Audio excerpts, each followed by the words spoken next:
একদিন কাকরাইল মসজিদের সামনে যে গোল চত্বরটা আছে, অর্থাৎ কাকরাইল চার্চের ওখানে যে ভাস্কর্যওয়ালা গোল চত্বর, ওখানে ট্রাফিক পুলিশটা আমাকে সিগন্যাল দেয় এবং সাধারণত সিগন্যাল দিলে আমি দাঁড়িয়েই যাই।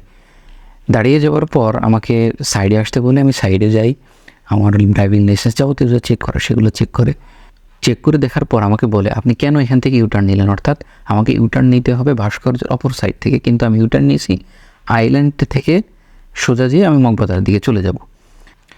আমার কাগজপত্র সব কিছু চেক করার পরে বলে যে আপনি কেন এখান থেকে ইউটার্ন নিলেন?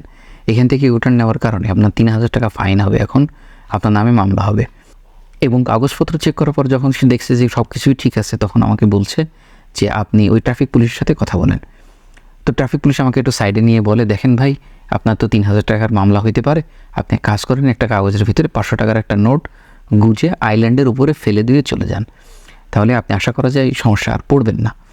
আর হ্যাঁ, আরেকটা জিনিস খুব খেয়াল রাখবেন, ইম্পর্টেন্ট কথা এইটাই, সেটা হলো যে আমাকে বলছে যে আপনি আরেকটা জিনিস খেয়াল রাখবেন, যে আপনি মনে করবেন যে এই টাকাটা আপনি আল্লাহ এবং আল্লাহ রসুলের নামে সদকা করে দিলেন। वाह क्या सीन है, वाह क्या सीन है। আমার কাছে বড় আশ্চর্য লাগছে এই কথাটা, যে একটা মানুষ ঘুষ নিতেছে অথচ বলছে যে আপনি এই টাকাটা আল্লাহ এবং আল্লাহ রসুলের নামে সদকা করে দিলেন, এই মনে করে একটা কাগজে মুড়িয়ে আইল্যান্ডের উপরে ফেলে চলে যান।